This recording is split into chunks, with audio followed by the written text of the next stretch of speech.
ছাত্র ছাত্রী সাজবাদী চ্যানেলে স্বাগত জানিয়ে কিভাবে 2 নম্বরের প্রশ্ন লিখতে হবে, কিভাবে 4 নম্বরের প্রশ্ন লিখতে হবে, কোন পয়েন্টগুলো স্যার লিখতেই হবে, কোন পয়েন্টগুলো না লিখলেও চলবে, এইরকম অনেক প্রশ্ন কিন্তু আমাদের মনের মধ্যে ঘোরাফেরা করে।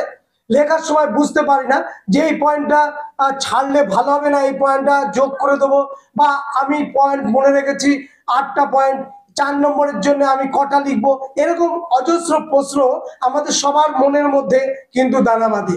তো এইখানে মূলত আজকের ভিডিওতে আমি যেটা বলবো 2 নম্বরের প্রশ্ন, অর্থাৎ 2 নম্বরের প্রশ্নগুলো আমরা কিভাবে লিখলে পাক্কা 2-এ 2 পাবো। দেখো আমি কিছু উদাহরণ দিচ্ছি, তোমরা একটু ভিডিওগুলো লক্ষ্য করো, উত্তরগুলো একটু লক্ষ্য করো, কিভাবে আমি উত্তরগুলো বলছি ঠিক সেইভাবে উত্তরগুলো যদি লিখে আসো, কোনো পরীক্ষক নেই পৃথিবীতে যিনি তোমার থেকে নম্বরটা কেটে দেবে, কেউ নেই।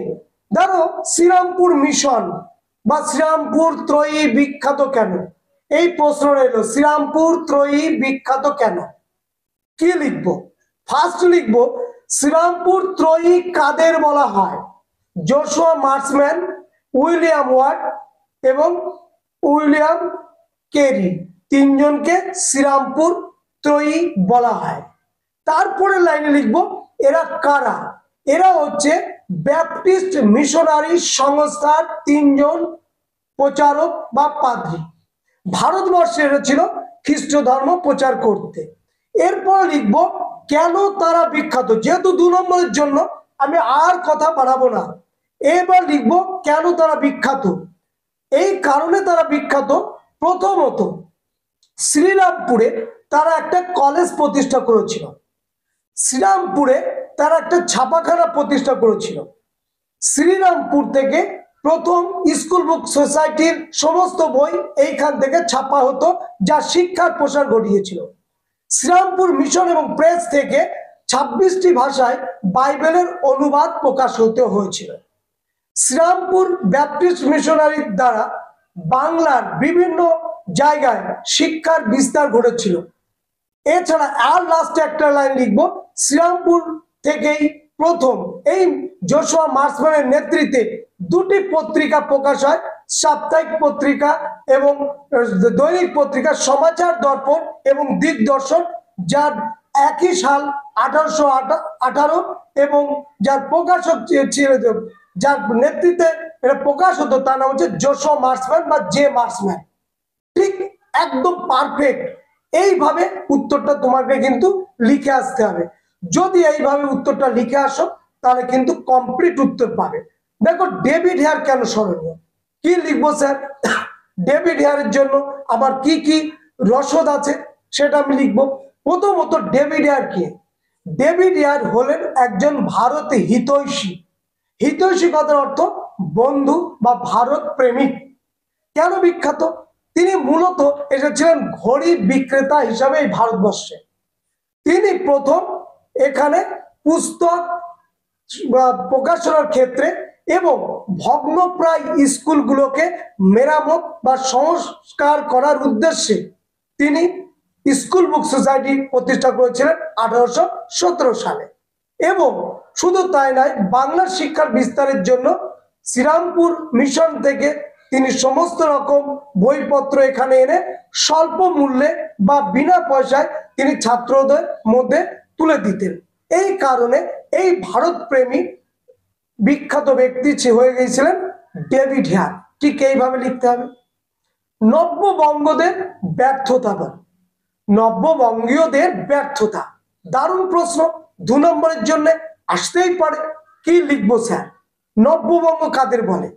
ডিরোজিও হিন্দু কলেজের তরুণ অধ্যাপক ভিভিয়ান লুই হেনরি ডিরোজিও, তার যে অনুগামী রাধানাথ সিকদার, প্যারিচাঁদ মিত্র, রামতনু রায়ডি, দক্ষিণাঞ্জন মুখোপাধ্যায়, রসিকৃষ্ণ মল্লিক, এদেরকে বলা হয় নব্যবঙ্গীয় বা ডিরোজিও পন্থী। এই ডিরোজিও পন্থীদের আন্দোলন ব্যর্থতার কারণ নাম্বার 1, ডিরোজিওদের বা নব্যবঙ্গীদের আন্দোলন ছিল শহরের মধ্যে সীমাবদ্ধ, অর্থাৎ কলকাতা কেন্দ্রিক অথবা নগর বা শহর কেন্দ্রিক। দ্বিতীয়ত, এই আন্দোলনটি শিক্ষিত মধ্যবিত্ত শ্রেণীর মধ্যেই সীমাবদ্ধ ছিল। তৃতীয়ত, নব্যবঙ্গীয় আন্দোলনে গ্রাম থেকে গ্রামান্তরে প্রত্যন্ত অঞ্চলে এই আন্দোলন ছড়িয়ে পড়েনি। চতুর্থত, তুমি কটা লিখবে বলে দিচ্ছি, এর মধ্যে থেকেই তুমি দুটো তিনটে লিখে দিলে। চতুর্থত, নব্যবঙ্গীয়দের ব্যর্থতার আরেকটি কারণ ডিরোজিওর মতো সুযোগ্য নেতৃত্বের অভাব। 1831 সালে কলেরা রোগে মৃত্যু হলে তার মতন যোগ্য নেতৃত্ব দানের জন্য উপযুক্ত কেউ না থাকার জন্য এই আন্দোলন ব্যর্থ হয়। তাই ঐতিহাসিকগণ কি বলেছেন, যে নব্যবঙ্গীয়দের কোন সন্তান সন্ততি ছিল না, যারা কিনা এই আন্দোলনটাকে পরবর্তীকালে আরো বিস্তার লাভ করবে বা সামনের দিকে এগিয়ে নিয়ে যাবে। বোঝা গেল কি বললাম? কোন কোন ঐতিহাসিক এটাকে কালা পাহাড়ের সঙ্গে তুলনা করেছে। যাই হোক, তাহলে এই রকম ভাবে যদি আমি উত্তরটা লিখে আসি, আমার উত্তর কিন্তু পারফেক্ট হবে। আবার দেখো, 2 নম্বরের জন্য যদি প্রশ্ন আসে 1911 সাল কি জন্য গুরুত্বপূর্ণ, একরকম উত্তর। 1911 সাল জাতীয়তাবাদের বিকাশে কেন গুরুত্বপূর্ণ, আর এক রকম উত্তর আসবে।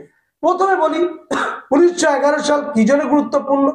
1911 সালে বঙ্গভঙ্গ রদ হয়। 1911 সালে ভারতের রাজধানী কলকাতা থেকে দিল্লিতে স্থানান্তরিত হয়। 1911 সালে আমরা কি দেখলাম, খালি পায়ে মোহনবাগান দলের 11 জন প্লেয়ার ইস্ট ইয়র্কশায়ারকে, ইংল্যান্ডের ইস্ট ইয়র্কশায়ারকে খালি পায়ে 2-1 গোলে পরাজিত করে। বাঙালির জাতীয়তাবাদের বিকাশে, ভারতের জাতীয়তাবাদের বিকাশে এই 1911 সালে মোহনবাগানের আইএফএ জেতা একটা চমকপ্রদ উত্তেজনা, জাতীয়তাবাদের অনুপ্রেরণার কাজ করেছিল। এই কথাগুলো আমরা লিখবো। যদি প্রশ্ন আসে 1911 সাল গুরুত্বপূর্ণ কেন, এই 3টে উত্তর আমাকে লিখতে হবে। এবার যদি প্রশ্ন আসে যে 1911 সাল জাতীয়তাবাদের বিকাশে কতটা গুরুত্বপূর্ণ ভূমিকা পালন করেছিল, অবশ্যই আমি যেটা লিখব সেটি হচ্ছে নাম্বার 1-এ আমি নিয়ে আসবো যে 1911 সালে বাংলা শুধু নয়, ভারতবর্ষের মানুষ যাদের দিকে মুখ চেয়েছিল 1911 সালে ফুটবল খেলা, যে ফুটবল খেলাতে ব্রিটিশ ইস্ট ইয়র্কশায়ারকে হারিয়ে দিয়েছিল আমাদের বাঙালি খেলোয়াড়রা। মোহনবাগানের খেলোয়াড়রা সেদিন বুট পড়া ইংরেজ বা শাসক ইংরেজদের দলটাকে হারিয়ে দিয়ে জাতীয় যে গৌরব, সেই গৌরব অক্ষুণ্ণ রেখেছিল আইএফএ জয় করে। আমি এটা প্রথমেই লিখব। এবং সারা ভারতবর্ষ ব্যাপী সেই দিন এই দিনটাকে উপভোগ করেছিল, আনন্দ পেয়েছিল, পরাধীনতার মধ্যেও আনন্দ পেয়েছিল, এটা যেন স্বাধীনতা স্বাদ পেয়েছিল 1911 সালে আইএফএ জয় করে ইস্ট ইয়র্কশায়ারের কাছ থেকে। বোঝা গেল? এটা আমি লিখবো। নেক্সট আরটা আমি কি লিখবো, যে 1911 সাল জাতীয়তাবাদ বিকাশ আর্টে কি ভূমিকা পালন করেছিল, যে কলকাতাকে অবজ্ঞা করে, বাঙালিকে অবজ্ঞা করে, বাঙালির জাতীয়তাবাদ ঐক্যবোধকে ধ্বংস করে দেওয়ার জন্য সারা ভারতবর্ষের রাজধানী কলকাতা থেকে দিল্লিতে স্থানান্তর করা হলে বাঙালি জাতি এটাকে অপমান বলেই মনে করেছিল এবং তারা গর্জে ওঠার জন্য প্রস্তুতি নিচ্ছিল। বিভিন্ন আন্দোলন, গুপ্ত সমিতির মধ্যে দিয়ে আন্দোলন, গেরিলা পদ্ধতির মধ্যে দিয়ে আন্দোলন, ব্রিটিশ বিরোধী আন্দোলন, চোরাগোপ্তা আঘাতের মধ্যে দিয়ে এই ব্রিটিশদের ধ্বংস করবার জন্য এই মানসিকতা তৈরি করেছিল। তাহলে এই দুটো জিনিস কিন্তু আমি অবশ্যই বলবো। বোঝা গেল কি বললাম?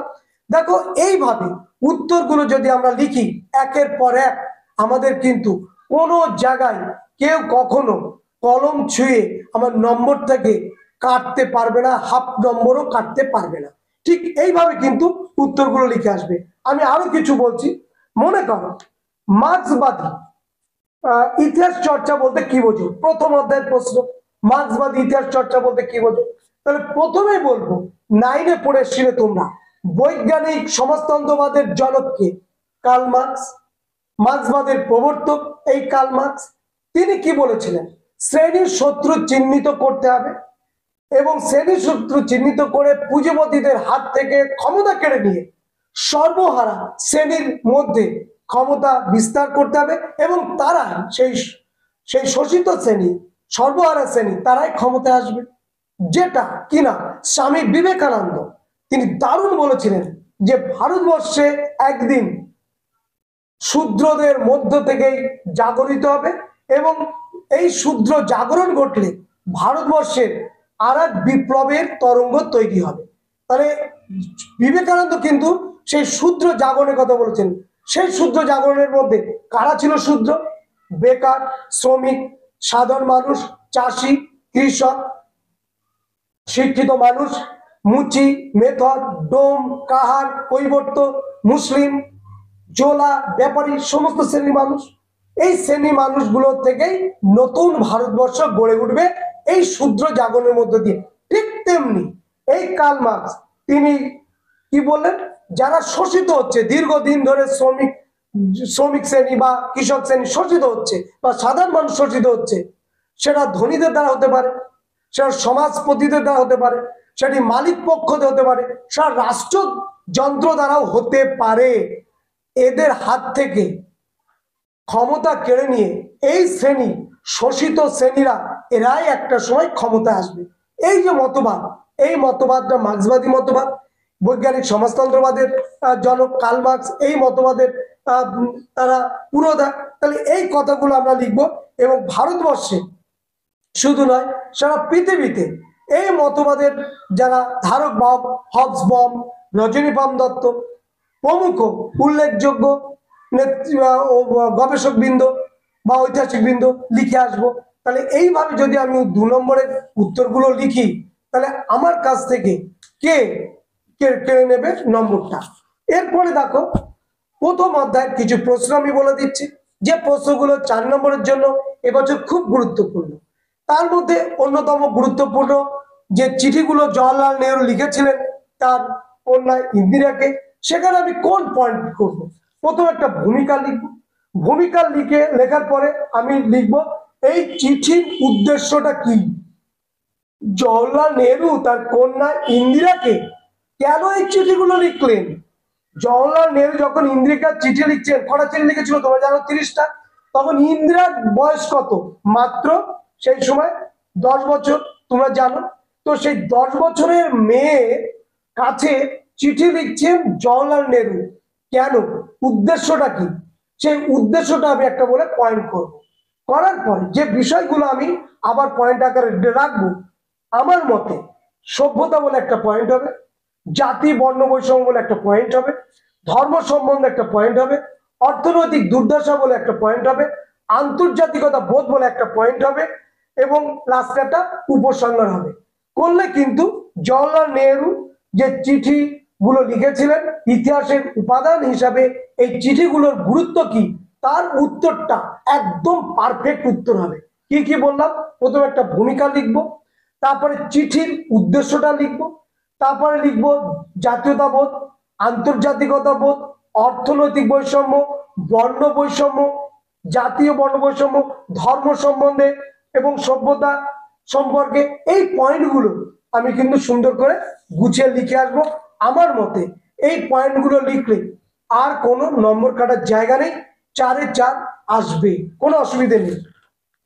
প্রথম অধ্যায় থেকে দেখো 4 নম্বরে আরেকটা পয়েন্ট, এই প্রশ্ন, নতুন সামাজিক ইতিহাস চর্চা বৈচিত্র্যপূর্ণ হয়ে উঠেছে কেন? ধরো এই প্রশ্নটাই আমি কি লিখবো?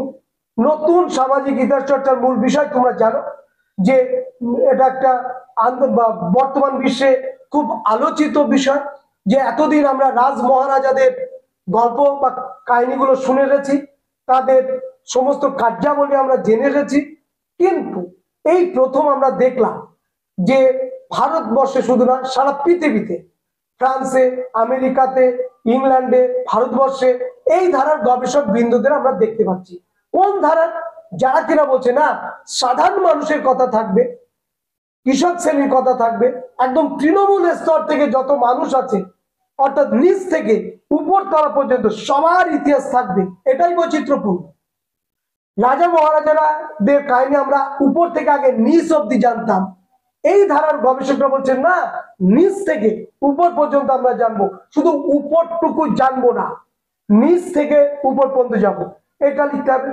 তাহলে প্রথমে একটা আমরা ভূমিকা লিখবো, তারপর লিখবো এই ধারার উৎপত্তি, কোন সময়কালে উৎপত্তি কালটা আমরা লিখবো, তারপর লিখবো গবেষক বৃন্দ, কোন কোন গবেষকরা এই ধারার গবেষণা করে পৃথিবীতে আলোড়ন সৃষ্টি করেছে, ইতিহাসের একটা নতুন একটা দিক উন্মোচিত করেছে, কোন কোন ঐতিহাসিক তাদের নাম লিখবো।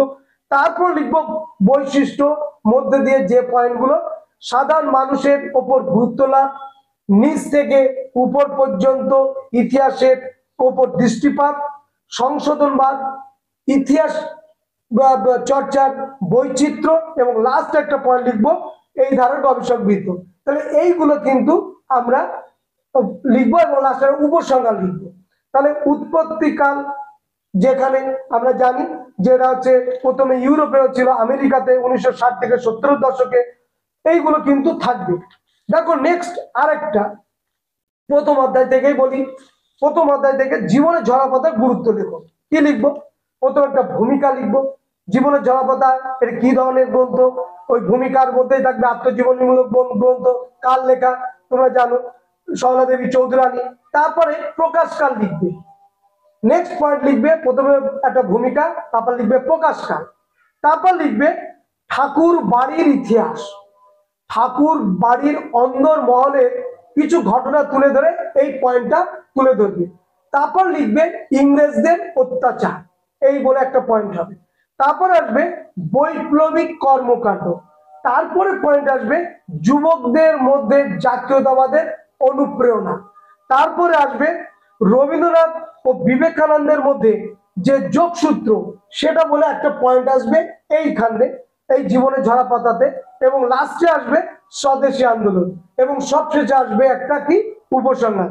তাহলে নিচের থেকে পয়েন্টগুলো আবার বলি, নিচের থেকে আসবে কি, প্রথমে একটা উপসংহার আসবে, তারপরে কি আসবে বিবেকানন্দের সঙ্গে রবীন্দ্রনাথের যোগসূত্র বলে একটা পয়েন্ট আসবে, স্বদেশী আন্দোলন বলে পয়েন্ট আসবে, বৈপ্লবিক কর্মকাণ্ড বলে পয়েন্ট আসবে, যুবকদের মধ্যে বৈপ্লবিক ইয়ে করা, উদ্বুদ্ধ করার চেষ্টা বলে পয়েন্ট আসবে, এবং ইংরেজদের শোষণ ও ঠাকুর বাড়ির অন্দরমহল, এবং তার আগে থাকবে প্রকাশকাল, আর তারপরে থাকবে সূচনা।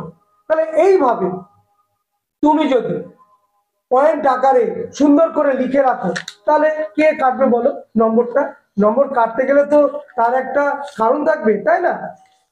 এরপরে দেখো, এখন যিনি খাতা দেখবেন তার উপরে নির্ভর করছে 4-এ 4 আসবে কিনা। অনেকেই প্রশ্ন করো যে স্যার আমি কি এই 2 মাসে খাটলে 90 পাবো? তো সারা বছর ধরে যে খাটছে তাহলে সে কত পাবে? 180 পাবে? তুমি 2 মাসে খেটে 90 পাবে আমরা কি করে বলবো? তুমি কিভাবে লিখছো আমরা কি করে জানবো? তুমি কতটা প্রকাশ করে আসলে, কিভাবে লিখে আসলে, গুছিয়ে লিখে আসতে পারলে কিনা, তোমার হাতের লেখা কেমন সেটা পরীক্ষক বুঝতে পারলো কিনা, তুমি সব পয়েন্ট লিখেছো কিনা, তুমি উত্তরের মূল ভাবটা দিতে পেরেছো কিনা, কি করে বলি বলো তো? এই সমস্ত প্রশ্নের উত্তর সত্যি দেওয়া খুব কঠিন, আমি অন্তত দিতে পারবো না যে 2 মাসে একদম স্বর্গের সিঁড়ি পাইয়ে দেবো, সম্ভব না। কেন সম্ভব না? সম্ভব তখনই বলবো আমি যখন বুঝতে পারবো যে এর লেখা ভালো সুন্দর লিখেছে, সম্ভাবনা আছে, তখনই বলা যায়। কিন্তু চিনলাম না, জানলাম না, শুধু একটা SMS করে বলে দিলাম আমি 2 মাসে স্যার 90 পাবো কিনা একটু বলে দেন, আমি যদি খাটি, তুমি কেমন খাটবে? তুমি কতটা খেটেছো? তুমি কতটা প্র্যাকটিস করেছো? তুমি আদৌ প্রশ্নগুলো রেডি করেছো কিনা? এগুলো অনেক কথা আসে, সুতরাং ওই বিতর্কে আর যাবো না। ওই রকম ধরনের প্রশ্ন কিন্তু করবে না, এই ভিডিওর মাধ্যমে বলে দিলাম। এটা কিন্তু সত্যি কঠিন ব্যাপার, উত্তর দিলে মনোপ্রীত না দিলে তোমাদের আবার অজস্র কথাবার্তা আসবে, আর সেই জায়গা থেকে আমি নিজেকে আড়াল করতে চাই। সুতরাং পড়ো, প্র্যাকটিস করো, ভালো রেজাল্ট হবে। পড়বে না, প্র্যাকটিস করবে না, ভালো রেজাল্ট হবে না। নেক্সট পয়েন্ট হচ্ছে, প্রশ্ন হচ্ছে রবীন্দ্রনাথ ঠাকুরের জীবন স্মৃতি বন্ধনীর গুরুত্ব লেখো। 4 নম্বরের জন্য প্রথম অধ্যায় থেকে কি আসবে? প্রথমে একটা ভূমিকা লিখবো, তারপরে আমি যেটা লিখেছি প্রকাশ কাল, ইতিহাসে স্থানকাল পাত্র, তোমরা জানো যে এই 3টে থাকতেই হয়, তাই না? তাই বলে সব প্রশ্নে যে স্থানকাল পাত্র থাকবে এরকম কোনো কথা না, তো ম্যাক্সিমাম ইতিহাসে প্রশ্নে স্থানকাল পাত্র এটা কিন্তু থাকে। তাহলে প্রথমে একটা ভূমিকা, কার এটা, কেন লিখেছেন, কবে লিখেছেন, এই সমস্ত ব্যাপার আছে। প্রকাশকালটা লিখবে, কত সালে তিনি এটা প্রকাশ করেছিলেন, কোন কিভাবে প্রকাশ করলেন, কোন কোন পত্রিকা থেকে প্রকাশ হলো বা কোন সংস্থা থেকে প্রকাশ হলো, এগুলো ব্যাপারটা আছে লিখবে। রবীন্দ্রনাথের শৈশবের স্মৃতি অবশ্যই থাকবে, বাঙালির স্বদেশ প্রেম সেটাও অবশ্যই থাকবে, হিন্দু মেলা এটাও থাকবে পয়েন্ট আকারে, স্বাদেশিকতা এটাও পয়েন্ট থাকবে, এবং ঠাকুরবাড়ির পরিবেশ অবশ্যই থাকবে, এবং লাস্টে থাকবে একটা উপসংহার। বোঝা গেল কি বললাম? তাহলে এইভাবে যদি আমরা 4 নম্বরের প্রশ্নগুলো পয়েন্ট আকারে লিখি, ক্ষতি কি? কোনো ক্ষতি নেই। ঠিক এইভাবে যদি উত্তরগুলো আমরা লিখে আসি সুন্দর হবে। 1 নম্বরের প্রশ্নের উত্তর পূর্ণ বাক্যে লিখবে অবশ্যই। 1 নম্বরের প্রশ্ন পূর্ণ বাক্যে লিখে আসবে। তোমাদের আছে দেখবে প্রথমে যে 20টা প্রশ্ন থাকবে, তারপরেই তোমাদের থাকবে হচ্ছে এক কথায় উত্তর দেয়া, তাই তো? তারপরে থাকবে সত্য মিথ্যা, তারপরে স্তম্ভ মেলানো, তারপরে মানচিত্র, তারপরে বিবৃতি ব্যাখ্যা, তাই তো? তারপরে 2 নম্বরের প্রশ্ন, তারপরে 4 নম্বরের প্রশ্ন, তারপরে 8 নম্বরের প্রশ্ন। এই তো সিকোয়েন্সে রয়েছে। তো যেখানে লেখা আছে কত সালে বঙ্গদর্শন পত্রিকা প্রকাশ হয়েছিল, তুমি অবশ্যই উত্তর লিখে দেবে যে 1872 সালে বঙ্গদর্শন পত্রিকাটা প্রকাশ হয়, লিখলে। আর কিছু লেখার জায়গা নেই, আমি লিখবই না। ব্রাহ্মিকা পদ্ধতিতে শাড়ি পরা এটা কোন জায়গা থেকে চালু হয়েছিল? ব্রাহ্মিকা পদ্ধতিতে শাড়ি পরা এটি ঠাকুরবাড়ির থেকেই এসেছিল, প্রচলন হয়েছিল। আর কিচ্ছু লেখার কোনো দরকার নেই। 1 নম্বরের প্রশ্ন। হিন্দু মেলার কত সালে প্রতিষ্ঠা? হিন্দু মেলা 1867 সালে প্রতিষ্ঠা হয়। এখানে কে কার নেতৃত্ব ওসব অত কথা দরকার নেই, কারণ আমার চাইনি, আমি লিখবো না। শোনো, প্রশ্ন বুঝে উত্তর দেবে। 4 নম্বরের প্রশ্ন তোমার কাছ থেকে একটু ব্যাখ্যা চাইছে, 8 নম্বরের প্রশ্ন তোমার থেকে আর একটু বিস্তারিত জানতে চাইছে। নম্বর বুঝেই তো উত্তর দিতে হবে। 2 নম্বরে তোমার কাছ থেকে সংক্ষিপ্ত আকারে উত্তর চাইছে, তাহলে 2 নম্বরের জন্য তুমি সংক্ষিপ্ত আকারে উত্তর দেবে। আবার কোন 2 নম্বরের প্রশ্ন 2টো লাইন হবে। ও আরেকটা কথা বলি, দেখা গেল 2টো উত্তর চেয়েছে একই দাগে, আমি কি করব? আমি কিন্তু এক দাগে 2টো উত্তর দেব না। বোঝা গেল কি বললাম? কে কত সালে আত্মীয় সভা প্রতিষ্ঠা করেছে, আমি লিখবো না যে 1815 সালে রাজা রামমোহন রায় আত্মীয় সভা প্রতিষ্ঠা করেছে। ঠিক আছে, তাহলে আমি কি লিখবো? প্রথমে আমি একটা মার্কিং করলাম, করে আমি বললাম যে 1815 সালে আত্মীয় সভা প্রতিষ্ঠা হয়। 1815 সালে আত্মীয় সভা প্রতিষ্ঠা করেন রাজা রামমোহন রায়। এইভাবে লিখে আসলে যিনি পরীক্ষক আছে খাতা দেখতে সুবিধা হয়। বোঝা গেল কি বললাম? এইগুলো করবে, এইভাবে খাতাটা সাজাবে। আর খাতা কিভাবে সাজাবে আমি পরের ভিডিওগুলোতে মধ্যে এই ভিডিওটাও রাখবো, কবে দেব সেটা সময়ের অপেক্ষা, কিন্তু আমি দেব, দেখতে থাকবে যে কিভাবে খাতাটা তৈরি করতে হয়। আমরা দীর্ঘদিন ধরে খাতা দেখে আসছি, সুতরাং স্কুলের খাতাগুলো বা ওই পরীক্ষার খাতাগুলো কি অন্যরকম হয়? না, স্কুলের খাতা যেমন হবে এতদিন পরীক্ষার খাতাটাও তেমন হবে, কোনো অসুবিধে নেই, কোনো চাপ নেই। সুতরাং খাতা কিভাবে সাজাতে হবে এর ভিডিও আমি নেক্সট দিতে আনবো। আজকে এই পর্যন্ত। তোমরা ভালো থেকো, সুস্থ থেকো, দেখা হবে নেক্সট ভিডিওতে।